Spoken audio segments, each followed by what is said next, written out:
The narrative cycle begins on the right altar side in the top register. It introduces Joachim and Anna, the grandparents of Christ. Mary's parents. Joachim begins by being thrown out of the temple for his childlessness. He's grown old without children. Don't take this too literally. It's not in the Bible. These are the extra stories that were added to the biblical narrative because people wanted to know what happened in between the events that really are mentioned in the Bible. Much of this is from a book called The Golden Legend that filled in that narrative. Let's focus on the last scene of the upper register, which is the meeting at the Golden Gate. To get here, what's happened is that Joachim has prayed to God, really wanting a child. Anna, his wife, has done the same, and they've both been visited and been told that there is hope. Joachim is shown in the wilderness with his sheep. He's a shepherd. Anna is shown at home, and they're shown coming together for the first time in front of Jerusalem, in front of the Golden Gate. Each now with the awareness that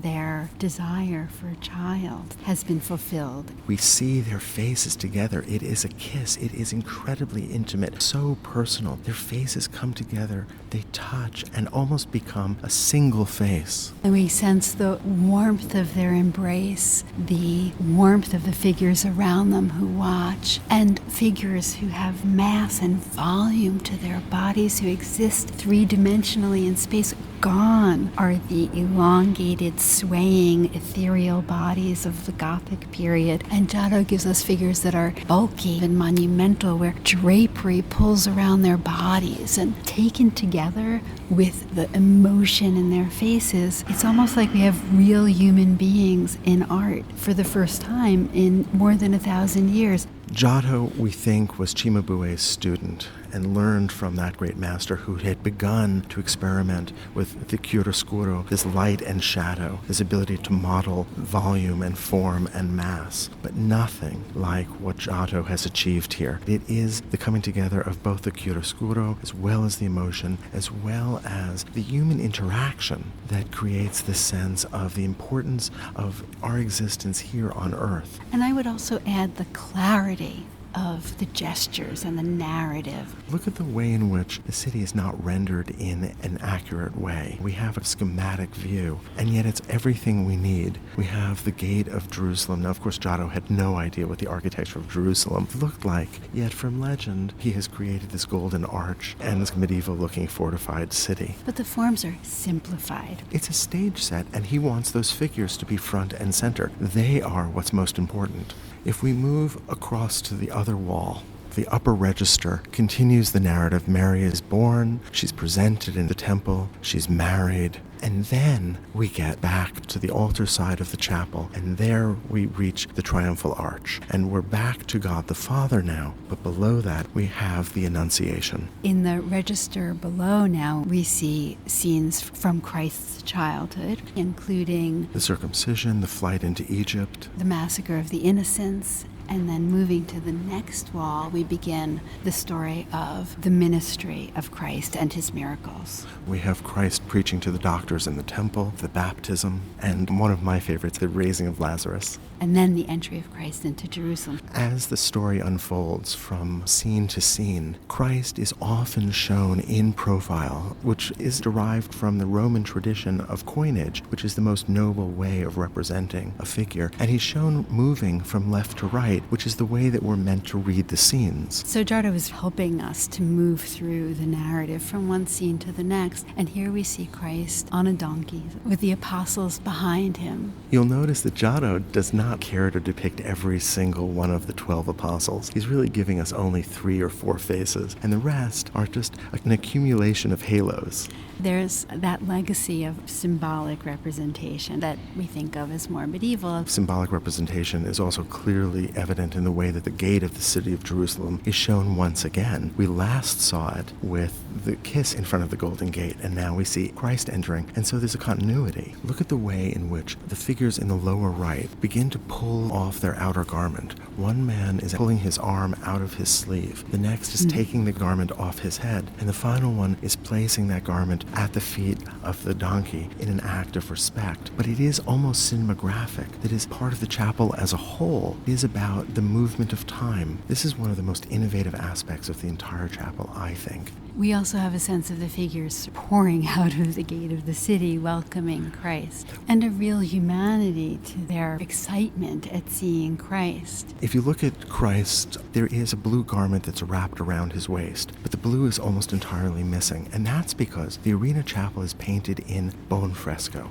true fresco. That is, pigment is applied to wet plaster. And when that happens, the pigment binds to the plaster and the paint becomes literally part of the wall. That's right, the wall is stained. The problem is that blue was really expensive. Ultramarine blue came from lapis lazuli, which was a very expensive semi-precious stone. And Enrico Scrovegni, when he drew up the contract with Giotto, did not want the blue's brilliance to be diminished by being mixed with the plaster. So he asked that it be applied as secco fresco, Dry fresco. on top of the wall. It didn't adhere to the wall as well as the paint that was applied to the wet plaster. And so sadly that's been flaked off, and we have to use our imagination to fill in a brilliant blue on that drapery. Let's move on to the bottom register, to the end of Christ's life. On the lowest register, the register that's devoted to the scenes of the Passion, is the arrest of Christ, also known as the kiss of Judas. So this is the moment when Judas leads the Romans to Christ, and they arrest him and take him away and torture him and ultimately crucify him. Judas is one of the 12 apostles, one of those considered closest to Christ. He betrays him for 30 pieces of silver. And so it is all the more horrific, a terrible betrayal, because this is one of the people that Christ trusted most. And Judas has betrayed Christ, not by pointing at him from afar, but with a kiss. The embrace is really important. Look at the way that Giotto has the figure of Judas's arm and cloak wrapping around him, embracing him, enveloping him, and importantly, stopping him. Remember that in almost every scene we have noticed Christ moving from left to right in profile, but here Judas is an impediment. His progress is stopped. This is literally arresting his movement forward. If we compare this, for example, to Duccio's betrayal of Christ, there Christ is frontal.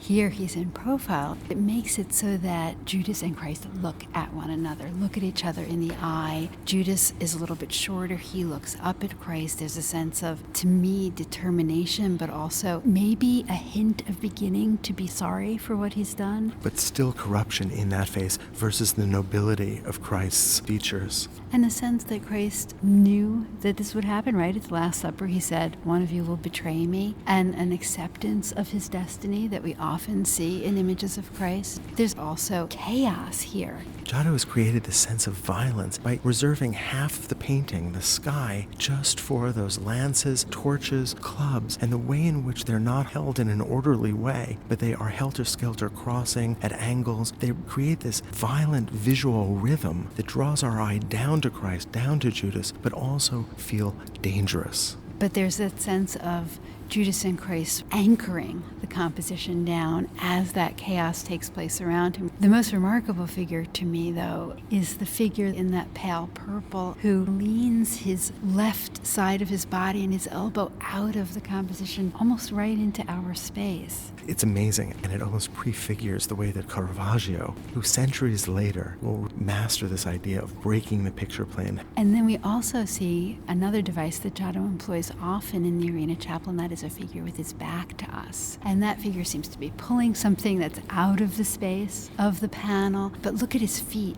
perfectly foreshortened, grounded. There's that sense of Giotto-esque weight and monumentality to the figures. All of that modeling as we can follow the forms of the body underneath. And Giotto is giving us this full sensory experience. We have this crowd of figures, the sense of violence. The crowd is multiplied because we can see numerous helmets, which, by the way, would have originally been silver, but have oxidized. And there's a sense of a crowd pressing in, of all these faces watching what's going to happen. And there's one man blowing on a horn, creating the sense of energy, this audio that goes with this painting that finishes the whole scene in its chaos and its anger and its drama. Giotto is a master of the dramatic.